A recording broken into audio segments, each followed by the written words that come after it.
James शेडविक का artificial radio activity में जो एक्सपेरिमेंट था, तो उसने ये किया कि बेरिलियम को लिया जिसका एटॉमिक नंबर है 4 और मास नंबर 9, और इसको अल्फा रे से बम्बार्ड किया जिसको हम हीलियम न्यूक्लियाई से रिप्रेजेंट करते हैं।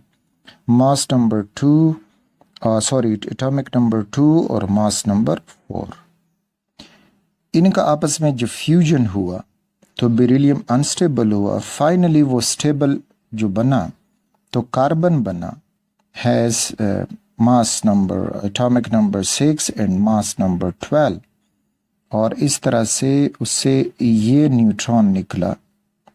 ये अब देखते हैं कि ये कैसे हुआ। हीलियम, उसको देखोगे तो helium has atomic number 2 means कि इसमें 2 प्रोटॉन हैं, और ऊपर मास नंबर प्रोटॉन और न्यूट्रॉन का जमघटा यानी सम होता है, तो उसमें 2 प्रोटॉन और 2 न्यूट्रॉन हैं। फिर आगे बेरिलियम की तरफ आओगे तो बेरिलियम का एटॉमिक नंबर 4 है, मीन्स के 4 प्रोटॉन हैं इसमें, और जो 9 है तो 9 में 4 प्रोटॉन्स हैं और 5 न्यूट्रॉन्स हैं। यहाँ पे फिर जब ये कार्बन बना तो कार्बन एटॉमिक नंबर 6 मीन्स के इसमें 6 प्रोटॉन हैं, और ऊपर 12 में 6 प्रोटॉन हैं और 6 न्यूट्रॉन्स हैं। तो अब ये इनकी जब फ्यूजन हुई और कार्बन इससे बना, तो अब ये फ्यूजन कैसे हुई, तो देखें 2 protons plus 4 protons becomes 6 protons, there is nothing missing. ऊपर चले तो 2 proton from helium, 4 protons from beryllium and 6 proton वाला कार्बन बना, और इसी तरह फिर 2 न्यूट्रॉन प्लस 5 न्यूट्रॉन बिकम 6, लेकिन यहाँ बिकम 7, लेकिन यहाँ पे 6 प्रोटॉन है, मीन्स कि एक न्यूट्रॉन मिसिंग है। तो वो मिसिंग न्यूट्रॉन जो ये ऊपर हम लिख चुके हैं, this is that missing neutron.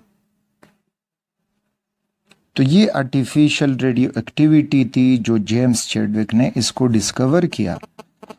फिर फर्दर ये न्यूट्रॉन कैसे कहलाया गया, तो उसके अपैरेटस का एक डायग्रामेटिक स्केच देखते हैं और उससे फर्दर फिर मालूम करते हैं कि अब इससे ये कैसे बना। ओके, तो अब ये जेम्स चैडविक एक्सपेरिमेंट का डायग्रामेटिक स्केच है। ये जो आपको दिखाई दे रहा है, this is alpha particle source, जहाँ से अल्फ़ा पार्टिकल आते हैं। ज़्यादातर पोलोनियम एक एलिमेंट है, वो ही ज़्यादा इस्तेमाल हुआ। ये फिर बेरिलियम दिखाई दे रहा है, दिस इज़ द बेरिलियम, और बेरिलियम पे जब ये अल्फ़ा पार्टिकल टकराते हैं तो उससे जो ऊपर हमने अभी आपको दिखाई दे रहा है कार्बन बनेगा और पार्टिकल निकलेंगे। तो ये पार्टिकल न्यूट्रॉन डिस्कवर्ड हुए।